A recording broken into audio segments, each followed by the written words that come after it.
اعوذ باللہ من الشیطان الرجیم بسم اللہ الرحمن الرحیم قیل ادخل الجنہ قال یا لیت قومی یعلمون بما غفر لی ربی وجعلنی من المکرمین وما انزلنا علی قومہ من بعدہ من جند من السماء وما کننا منزلین۔ کہا گیا داخل ہو جاؤ جنت میں۔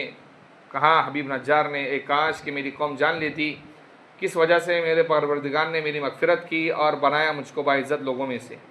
یعنی گزشتہ کل میں نے بتایا تھا اللہ رب العزت نے اس کو جب جنت میں داخل کر دیا، جنت کی نعمتوں کو دیکھنے کے بعد اس نے کہا، کیونکہ جنت کی نعمتیں ہمیشہ رہنے والی ہیں۔ یاد رکھیے جنت کے اندر 5 انعام، بہت بڑے انعام ملنے والے ہیں۔ اس میں سے سب سے پہلا انعام یہ ہے کہ اللہ کا دیدار ہوگا، دوسرا یہ ہے کہ جو جنت میں رہے گا وہ کبھی جنت سے باہر نہیں نکلے گا، تیسرا یہ ہے کہ جو جنت میں داخل ہوگا وہ کبھی جہنم میں داخل ہو سکتا نہیں ہے، اور چوتھا یہ ہے کہ جتنی نعمتیں اس کو ملیں گی وہ سب نعمتیں ہمیشہ اس کے پاس رہیں گی، اور پانچواں یہ ہے کہ اس کو کبھی وہاں پر جنت میں موت نہیں آئیں گی۔ یہ اللہ تعالیٰ نے 5 انعامات جنت کے اندر جو رکھے ہیں یہ قیمتی انعامات میں سے ہیں، اس لیے اس نے دیکھنے کے بعد کہا کہ میرے پروردگار نے میری مغفرت کر دی، کس بل بوتے پر کر دی؟ ایمان کے ساتھ نیک عمل موت تک کرتا رہا، ایمان بھی کرتا رہا، عبادت بھی کرتا رہا، اور اسی ایمان کے لیے اپنی قوم کو دعوت دی، اور اسی کے اندر وہ مر گیا، شہید ہو گیا۔ اور وجعلنی من المکرمین، مکرم کہتے ہیں اس آدمی کو جس کو عزت دی گئی ہو، اللہ نے اس کا اعزاز کیا جنت کے اندر داخل کرنے کے ساتھ۔ پھر اللہ، جیسے گزشتہ کل میں نے کہا تھا کہ اگر کوئی اللہ کے دوست کو چھیڑتا ہے تو اللہ رب العزت اس کی دنیا اور آخرت دونوں برباد کر کے رکھ دیتے ہیں، تو فوراً اس کی قوم پر عذاب آیا، فوراً۔ اور اللہ نے کہا وما انزلنا علی قومہ من بعدہ من جند من السماء، ہم نے آسمان سے اس کی قوم پر کوئی لشکر نہیں اتارا، ہم کو کوئی لشکر اتارنے کی ضرورت، وما کننا منزلین، اور ہم اتارنے والے بھی نہیں تھے۔ حضور اکرم صلی اللہ علیہ وسلم کے لیے غزوہ بدر میں، یعنی بدر کی جو جنگ لڑی گئی 17 رمضان المبارک کو، اور غزوہ احد جو لڑی گئی، اس کے اندر اللہ نے جو فرشتے اتارے، یہ حضور اکرم صلی اللہ علیہ وسلم کی شان اور بڑائی اور عزت اور فضیلت ظاہر کرنے کے لیے فرشتے اتارے۔ اس کے اندر فرشتے بھی لڑے ہیں کافروں سے، کافروں کو مارا ہے فرشتوں نے۔ اس کے اندر اللہ نے کہا کہ ہم نے کوئی لشکر اتارنے کی، ہم کو ان لوگوں کے لیے اتارنے کی ضرورت نہیں تھی، اور ہم اتارنے والی بھی نہیں تھے۔ کیوں نہیں تھے؟ ان کانت الا صیحہ، ایک آواز تھی۔ جبرائیل علیہ السلام آئے، جبرائیل علیہ السلام کو حضور اکرم صلی اللہ علیہ وسلم نے اصلی حالت میں، سیرت کی کتابوں میں لکھا ہے کہ 2 مرتبہ دیکھا ہے۔ کتنی مرتبہ دیکھا ہے؟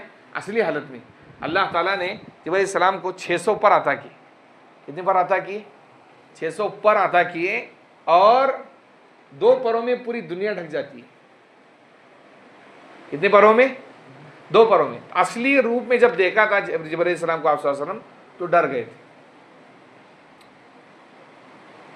تو جبرائیل علیہ السلام نے کیا کیا؟ میں نے جیسے کہ بتایا کل، گزشتہ کل، فصل ہوتی تھی، باؤنڈری ہوتی تھی، شہر کی دونوں باؤنڈری کو پکڑا ایسے، اور ایک زور سے آواز چیخی، چلایا صرف زور سے، جیسے چلایا فوراً مر کے سب مر کے گر کے مر گئے سب۔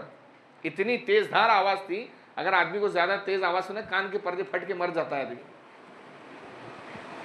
جیسی زور سے جبرائیل علیہ السلام نے چلایا، ساری قوم پوری کی پوری جتنی تھی سب مر گئی۔ فَإِذَا هُمْ خَامِدُونَ، خامد کہتے ہیں آگ جو جلتی ہے نا، آگ جو جلتی ہے اس کے بجھنے کو کہتے ہیں خامد، عربی زبان میں بجھنے کو۔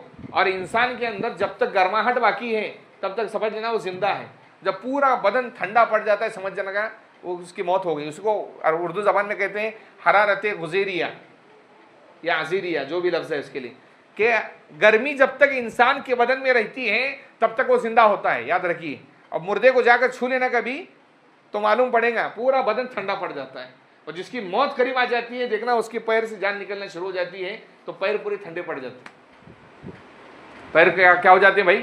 تو اللہ نے کہا فَإِذَا هُمْ خَامِدُونَ، جیسے آگ بجھ جاتی ہے پوری بستی بجھ گئی، ایک بھی باقی نہیں رہا اس میں۔ یا حسرتاً علی العباد، اللہ نے کہا ہے کاش ان بندوں پر، افسوس ہے ان بندوں پر، افسوس ہے ان بندوں پر۔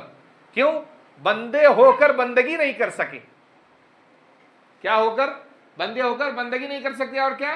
ما یأتیہم من رسول الا کانوا بہ یستہزئون، 30 نمبر آیت ہے۔ جب بھی ان کے پاس کوئی رسول آیا اس کا مذاق اڑاتے تھے۔ پیغمبر کا کیا کرتے تھے بھائی؟ مذاق اڑاتے تھے پیغمبر کا، پیغمبر کے نائبین کا، اور پیغمبر کی دعوت دینے والوں کا مذاق اڑانا۔ یہ بھی انسان کو ایمان سے دور لے کر جاتا ہے. یاد رکھیے آپ, ایک ہے نماز نہ پڑھنا اور ایک ہے نماز کا مذاق اڑانا. نماز کا مذاق اڑائے فوراً نکاح ٹوٹ جاتا, کافر ہو جاتا, اور جتنے نیک عمل پیچھے زندگی میں کیے سب برباد ہو جاتے. جیسے ہم بولتے ہیں نا بھائی چلو بھائی نماز کو, تو کیا بولتے ہیں وہ لوگ بعض نعوذ باللہ ہم پر نماز فرض نہیں, وہ کافر ہو گیا. ہو اب شادی شدہ ہے تو دوبارہ نکاح پڑھ لے مولانا سے, ہاں, اور دوبارہ جتنے نیک عمل کے سب غارت ہو گئے, برباد ہو گئے. پیغمبر کا مذاق اڑاتے تھے. اللہ نے کہا پیغمبر کا مذاق اڑانا اللہ کو پسند نہیں ہے. اللہ کہتے ہیں الم یروا کم اہلکنا قبلہم من القرون انہم الیہم لا یرجعون. سورہ یاسین کی 31 نمبر آیت ہے. کیا انہوں نے نہیں دیکھا کہ کتنی جماعتوں کو ہم نے ان سے پہلے ہلاک کیا کہ وہ لوٹ کر ان کے پاس نہیں آئے.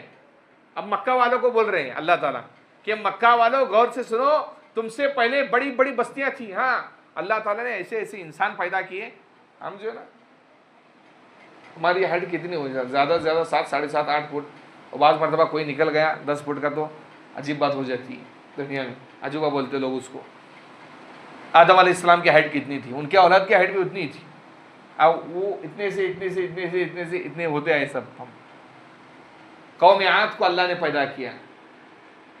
ارم ذات العماد التي لم يخلق مثلها في البلاد. اللہ کہتے ہیں کہ ایسی مخلوق شہروں میں پیدا ہی نہیں کی گئی. باڈی تھی, ڈینجر تھے, اپنے ناخنوں سے پہاڑوں کو اکرتے تھے, پہاڑوں کو ناخنوں سے. جسامت پر اپنی ناز تھا باڈی پر. اللہ نے جب عذاب بھیجا تو ہوا کا عذاب بھیجا, ایسا ہوا میں اڑے. اللہ نے ایک دوسرے کو ایسے ٹکر مار کر ٹکڑے کر دیے سب کی. اللہ نے کہا جیسے گھاس نکل کر پڑتی ہے ویسے پڑے ہوئے تھے. نوح علیہ السلام, کتنے ایمان لائے نوح علیہ السلام پر؟ 80 سے کچھ اوپر افراد تھے. پیغمبر اپنی دعوت میں مکمل ہوتا ہے, لیکن جب اللہ نے بجھانے کے لیے آئے قوم کو اتنا سمجھنے کو تیار نہیں, تو اللہ نے کہا زمین کو بھی کہا پانی سے. جو نوح علیہ السلام تنور میں روٹی پکاتے تھے, کہا تھا کہ تنور میں اگر پانی نکل جائے تو سمجھ لو کہ وہ عذاب آنے والا ہے. اور وہ تنور ہندوستان میں تھا. نوح علیہ السلام اس وقت ہندوستان میں تھے. پانی نکلنے لگا, بیٹھ گئے, چلتی رہی کشتی, سب کے سب فنا ہو گئے. پھر اللہ نے کہا جتنے گئے تم سے پہلے کبھی وہ لوٹ کر آئے؟ تمہارے پاس کبھی لوٹ کر نہیں آ سکتے. پھر اللہ نے کہا اس کا مطلب یہ نہیں کہ اللہ اس کو پیدا نہیں کریں گے. اللہ کہتے ہیں وَإِن كُلٌّ لَمَّا جَمِيعٌ لَدَيْنَا مُحْضَرُونَ. جتنے ہیں سب کے سب ہمارے پاس حاضر کیے جائیں گے. سب کے سب ہمارے پاس حاضر کیے جائیں گے. قیامت کے دن جتنے ہوں گے اب بتا دیتا ہوں. قیامت کے دن 120 صفحے بنیں گی. کتنے صفحے بنیں گی؟ 120. آدم علیہ السلام سے لے کر عیسیٰ علیہ السلام کی امت تک. عیسیٰ علیہ السلام وہ پیغمبر ہیں جو حضور اکرم صلی اللہ علیہ وسلم سے پہلے آئے, اور عیسیٰ علیہ السلام کے بعد کوئی پیغمبر نہیں آیا. وہ ڈائریکٹ آ گئے خاتم الانبیاء جناب محمد رسول اللہ صلی اللہ علیہ وسلم. جتنے پیغمبر ہیں اور ان کی جتنی امتیں ہیں, ساری امتوں کی 40 صفحے بنیں گی. کتنے صفحے بنیں گی؟ اور یہ امت محمدیہ جو پوری دنیا میں نظر آ رہی ہے, یہ سب امت محمدیہ ہے. یہ سب امت محمدیہ. یاد رکھیے جتنے نظر آ رہے ہیں سب امت محمدیہ ہے, چاہے مسلمان ہو یا نہ ہو, سب امت محمدیہ ہے. یہ سب کی سب بنیں گی 80 صفحے. امت محمدیہ کتنی صفحے بنیں گی؟ 80 صفحے بنیں گی. اور اللہ کہہ رہے ہیں کہ سب ہمارے پاس حاضر کیے جائیں گے, کوئی بچے گا نہیں. جس کو ہم نے ہلاک کر دیا وہ بھی, اور جس نے اسلام پر عمل کر لیا وہ بھی حاضر کیا جائے گا. اب اس کا مطلب کیا ہے؟ اگر آپ کو معلوم ہو کل پولیس اسٹیشن میں تمہاری حاضری ہونے والی ہے اور تم نے کوئی کانڈ کیا ہے, تو آج سے تم کو رات میں نیند آتی نہیں ہے. تو یاد رکھیے جو بھی زندگی میں بڑے بڑے جرم کیے تم نے, لوگوں کے ساتھ کیا, اللہ کے ساتھ کیا, رسول کے ساتھ کیا, یا انسانوں مسلمانوں کے ساتھ کیا, یا غیروں کے ساتھ کیا, یا جانور کے ساتھ کیا, سب کا حساب اللہ کے پاس دینا ہے تمہارے. یہ اللہ کہہ رہے ہیں, سمجھا رہے ہیں. سب ہمارے پاس حاضر ہو جائیں گے,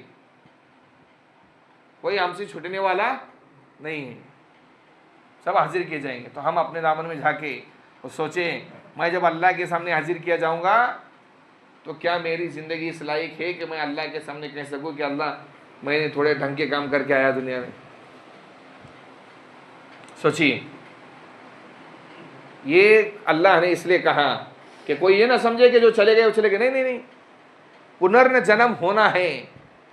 دوبارہ پیدا ہونا ہے، والبعث بعد الموت، موت کے بعد کی زندگی ہے. جس نے بعض دیکھیے بعض، اور کیوں رکھا ہے اللہ نے موت کے بعد کی زندگی؟ وہ جنت جو گھر بنا ہے وہ گھر کس کا ہے؟ ارے انسانوں کا تھا نا گھر، وہیں سے آیا ہے انسان، تو وہیں پر جانے والا ہے. لیکن جن لوگوں نے جرم کیا، بعض ایسے لوگ رہتے ہیں جو جرم کرتے کرتے رہتے ہیں اور وہ دنیا سے جرم کرتے جاتے ہیں، انہیں کوئی سزا نہیں ملتی، تو اللہ تعالیٰ وہاں سب سے خطرناک سزا دیں گے انہیں. وَإِن كُلُّ لَمَّا جَمِيعٌ لَدَيْنَا مُحْضَرُونَ، اور یہ سب کے سب جمع ہو کر ہمارے پاس حاضر کیے جائیں گے، کوئی بچے گا نہیں. چھوٹا سے چھوٹا مجرم بھی نہیں اور بڑا سے بڑا مجرم بھی نہیں. جتنے اعمال رہیں گے سب انسان کے سامنے ظاہر کر دیے جائیں گے. اس لیے ہمیں اپنی زندگی کے اندر غور کرنا چاہیے. ہم جب نماز کے اندر کھڑے ہوتے ہیں تو بار بار پڑھتے ہیں مالک یوم الدین، روز جزا کا مالک. روز جزا یعنی حساب دیے جانے والے دن کا مالک. ہم کو حساب دینا ہے ہر دن کا، ہر لمحے کا، ہر سیکنڈ کا، ہر ایک وقت کا، ہر منٹ کا. اللہ سب سے پہلے یہی پوچھیں گے، عن عمری فیما افنا، اپنی زندگی کس میں خرچ کی بتا. 4 سوال. لا یزول قدم عبد، ابن آدم کے قدم یعنی آدم علیہ السلام کی اولاد کے قدم اس وقت تک نہیں ہٹیں گے جب تک اللہ ان سے 4 سوال نہیں کریں گے. اور سب سے پہلا سوال ہوگا عن عمرہ فیما افنا، اپنی زندگی کس میں خرچ کی یہ بتا دے مجھے. اور اللہ نے مقصد بھی دیا ہے، اللہ سے زیادہ کوئی آسان امتحان لینے والا نہیں. ہم جب اسکول میں امتحان دیتے تو ہم کو سوال معلوم نہیں ہوتا کہ 10ویں کے رزلٹ بورڈ میں کیا آنے والا ہے اور 12ویں کے بورڈ میں کیا آنے والا ہے. اللہ نے بتا دیا قرآن شریف تمہارا پرچہ ہے، ہماری بندگی کرنا یہ تمہاری کامیابی ہے، ہماری بندگی سے ہٹنا یہ تمہاری ناکامی ہے. پرچہ بھی بتا دیا، سوال بھی بتا دیا اور جواب بھی بتا دیا ہے. اس لیے کتاب اللہ اور رجال اللہ، کتاب کو بھی بھیجا اور رجال اللہ پیغمبر آخر الزمان جناب محمد الرسول صلی اللہ علیہ وسلم کو بھی بھیجا. اس لیے یاد رکھیے ہمیں ہر وقت اگر کسی انسان کا ایمان کمزور ہو رہا ہے، رات میں سونے سے پہلے بستر پر بیٹھے ہو، چاہے وضو ہو نہ ہو، اور روزانہ ایک بار سوچ لیا کرے کہ مجھے ایک نہ ایک دن مرنے کے بعد اللہ کے سامنے حاضر ہونا ہے. دن میں جتنے میں نے اچھے کام کیے اس کا بھی جواب ملے گا، اور جو میں نے برے کام کیے مجھے اس کا جواب دینا پڑے گا. یہ استحضار آدمی کے دماغ میں رہے گا تو انسان کبھی گناہ کر سکتا نہیں ہے.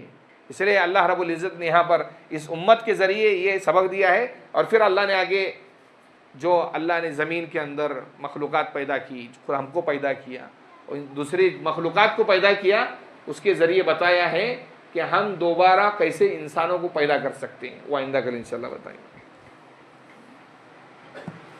اللهم لك الحمد كما انت اهل وصلي على محمد كما انت اهل وفعل بنا ما انت اهل فانك انت